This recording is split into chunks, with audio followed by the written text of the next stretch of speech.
The title of today's session, I first want to draw your attention.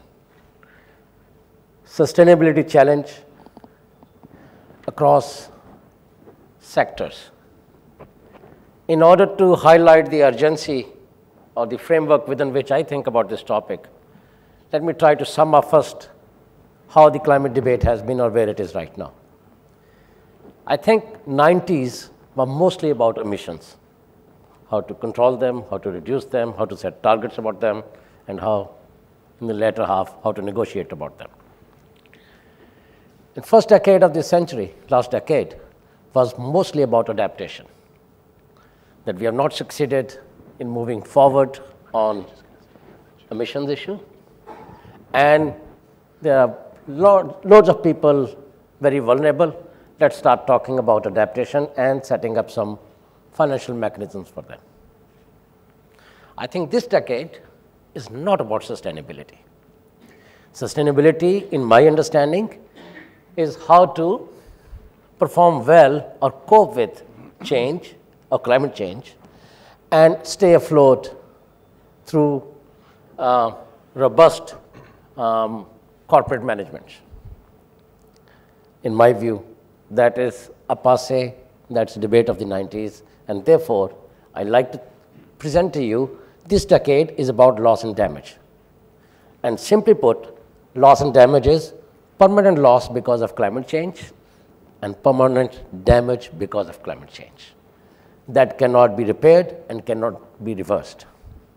We have seen some very ferocious extreme events in recent past, and now it's beyond doubt that the cost is so high and the periodicity and their frequency it's so high that even the risk transfer concepts whereby insurance industry could come and share the risk is becoming very, very questionable, not a very tenable proposition for a large segment of society in many, many parts of the world. Therefore, against this context, if the name of the game is loss and damage, let me present to you something that all of us know and all of us have known for the last 2 decades perhaps, 7 challenges in sustainability or in loss and damage, or to put it broadly, in climate change debate. First challenge is about CO2 constraints. I think it's very easy for us to do projections for the century, for 2, 3, 4, 5 decades. And all of us will know that business as usual is not acceptable. And many of us in our respective national settings are giving voluntary targets. Honorable Prime Minister of India yesterday suggested 20% decrease at 2005 baseline by 2020. There are several such national targets that are emerging, and we know, instinctively all of us know, as admirable, as desirable as these are, they are not enough. So, they are not acceptable, they are not enough because that is what appears to be feasible at this stage. But they do not tell us what the carbon budget should be for a particular sector or a particular nation or a particular region for 2 degrees, 2.5 degrees, for 3 degrees, 3.5 degrees, 4.5, and so on and so forth. That budgeting, that science, that rigor has not trickled down to the national levels or for that matter to the sectors like water, food, agriculture, livestock, and so on and so forth. So the absence of carbon budgets is the first challenge. Second is the physical impact. We know in episodical terms perhaps, flood in Pakistan in 2010 touched 20 million people. That will be probably more than the total population of all OSS countries, or it will be roughly more than 2/3 population of Canada. The scale is huge. We do not always appreciate. When it comes in dollar terms, the economic costs tend to be very raw, very preliminary to calculate. Typically, assessments are based on infrastructural cost, bridges, roads that need to be rebuilt. The cost to lives and livelihoods, the cultures is not calculated, is not brought mainstream. Methodologies are inadequate there. So I'll submit the second challenge, therefore, that we don't know enough about the physical impact. We know it's happening. We just heard from our colleague, it's happening left, right, and center, but somehow it has not convinced our policymakers to take it to various sectors. And therefore, the debate continues to be at superfluous level of mitigation or something, but what we want to calculate is cost of migration, the cost of DRR, the cost of food security or insecurity, droughts, and so on and so forth. Third challenge I already referred to is in terms of economic cost. It's tremendous. Estimates and methodologies will vary. There is no uniformity and probably very hard to aspire to have one. Net result is that for financial mechanisms, there's no transparent, easy way to calculate which way the finances should be flowing, which sectors should be priority, which regions should be priority, and also how the financial funds should be managed. Should the existing or recycling be acceptable? So normally, in a country like mine, in Pakistan, I tend to think it could be costing us 4 to 10% of our GDP, and it may be accelerating with coming years, and this is making life much harder. It's much harder to undertake development. It's much harder to meet our Millennium Development Goals, and with climate change and with these challenges, I think it's becoming a distant dream. Next challenge is time frame. Key decisions are postponed, and the cost will keep increasing.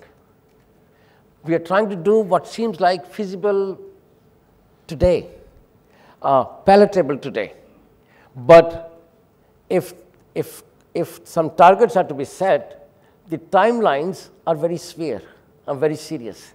And I think in global negotiations and in sectoral conversations, the timelines conversation has been absent for the most part. It is not an endless debate, as my colleague was highlighting earlier.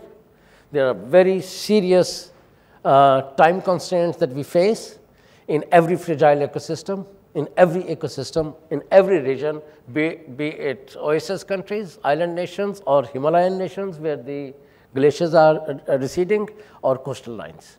So in that context, I think we are not bringing the timelines into context of our conversations. Last two things.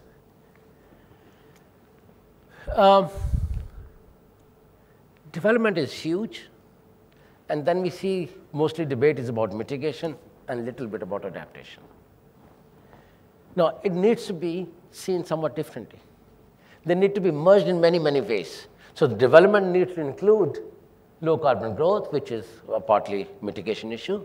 It needs to have adaptive strategies woven in, and therefore the development has to be climate compatible development, which is going to cost more, but the frameworks, the strategies, the policies at the national and subnational levels across the countries, such as India and Pakistan and Indonesia and the rest, need to be sensitive to these three elements and need to weld them together if that's possible. Third is again, commonsensical and very hard. End of the day, it's about people and institutions. How often we see how comfortable are water sector people sitting with health sector people and health sector people sitting with foresters, and how often foresters can sit with economists and so on and so forth.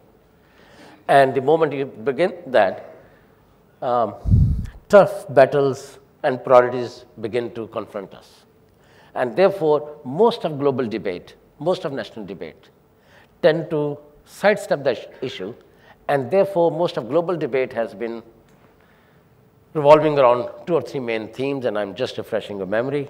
Shared and differentiated responsibility, that became Group of 77 versus the North, and north-south versus basic, which means accelerated speed growing country and their emission rates. And what we forgot in the process, that no, at the national and subnational level, we need to have sectoral carbon budgets. We need to have timelines. We need to integrate development in those. And of course, we need to have to study the physical impacts and mainstream that in policy making. And then, of course, we need to integrate adaptation, mitigation concerns into our development agenda to somehow think that climate compatible development can incorporate all those things. Now, at the heart of all this, and that's my final point coming to this, when we talk about these fiefdoms and turf wars, we forget that root cause of vulnerability is our economic policies that are not inclusive. Irrespective of climate change, we were excluding millions and millions of people from the development patterns. A very large segment in percentage term of population continues to be outside the mainstream, and therefore they tend to be vulnerable, and they are still on the margins of development, not the benefit. And trickle-down methodologies have not worked.